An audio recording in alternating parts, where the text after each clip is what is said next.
but I have been thinking about and feeling deep feelings about Reverend Jackson for the last several days, because I've been with him, working with him for almost 5 decades.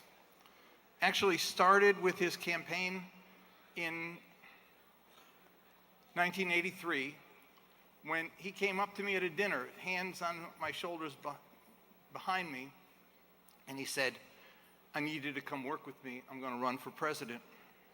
And I said, "But Reverend, I've been organizing my community for the last 4 years. I can't give that up." And he said, "We'll do more for your community in the next 4 months than you've been able to do in the last 4 years." It was like a calling in the biblical sense. And it mattered. And thank God my wife and I talked about it and were convinced it was the right thing to do. And I did it. Because you have to understand, the experience of my community before then was that no one in the Democratic Party would even meet with us. They would not have a meeting with us. And candidates were given money back. And candidates rejected our endorsements. And if they found an Arab American on their staff, some people would say, "Get him off," and they'd fire him. And in 1983, the 20th anniversary of the March on Washington, I was thrilled to be asked to be on the National Steering Committee of the March. Some groups said, if you let the Arabs march, we're not marching, and we were asked to leave. But Reverend Jackson fought to keep us on. I never forgot that. And so when I did join the campaign in 1983, some groups came and met with Reverend Jackson and said, "You got to get rid of Zogby." It's in Abby's new book. And he stood by me.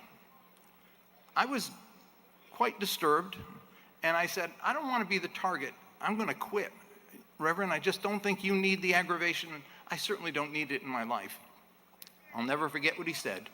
He said, "Do not quit because you give them what they want.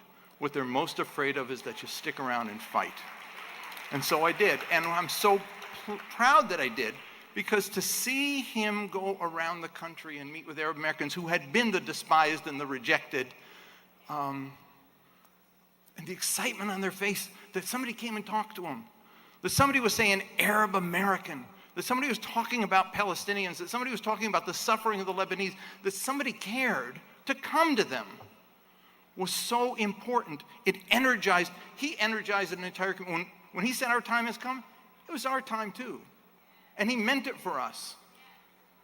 And I'll never forget him for that, because he made a difference for me, for my family, and for people across the Middle East. He was a unique character. He was as comfortable walking the streets of Cairo or Jerusalem or Hebron as he was in Chicago. It was really quite stunning to see the reaction that he got from people wherever he went. There was a power that he had. And I've thought a lot about that power. Where did it come from?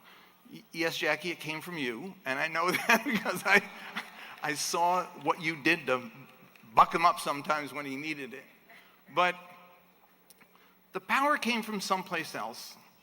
It came from, I think, 2 places that I'd point to. One of them is that he carried the weight of generations on his shoulders, as Isaiah said. He felt the pain of his own personal history and of the history of his people.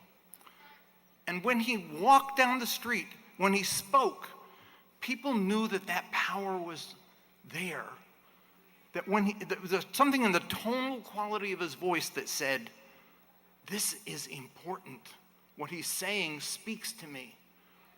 There was something else, I think, that was important in his worldview, and that was he was part of a generation that didn't just see America as the arena of his activity. He was a global individual.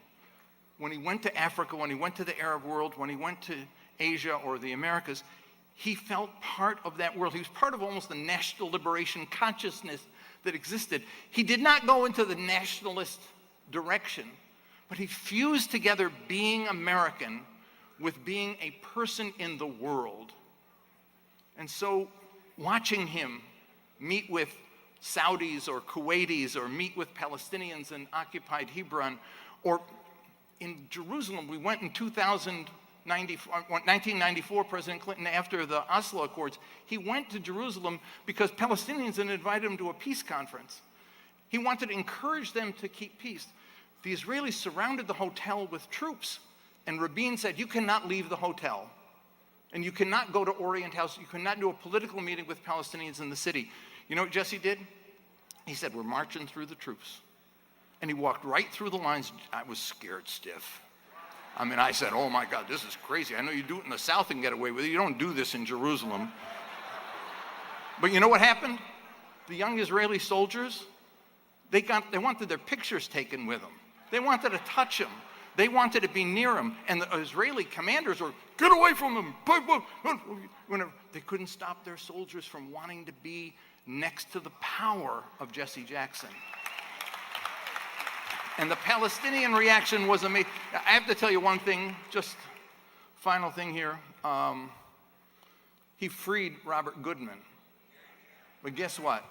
I have the distinction on my resume of being the person to tell him not to go. He asked me to do the research, and I said, Assad is not going to meet with you, and you're not going to get Goodman. And I thought, I did my job. He went. And he went because he knew that if he got into Syria, there's no way they would not meet with him. And if he got to sit with Assad, there was no way that he would not bring Goodman back, because that was the power that he had. And it worked. And so I am here to celebrate the fact that his fight for inclusion included us. And here to celebrate the power of the man that he used for others. Because that's the difference. When you use your power, if your power is money, if your power is armies, if your power is, like some people's, transactional, right? Then it's one thing. But if your power is for others, you have the ability to make change and have people, your power grows actually, because people know you are with them and for them and of them. And that's who this man was.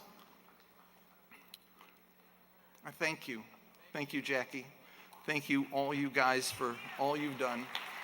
And I so appreciate the fact that I've been a part of your family now for all this time. And one final thought, and at 80 years old, you know, I lose, I don't know what the thought is anymore.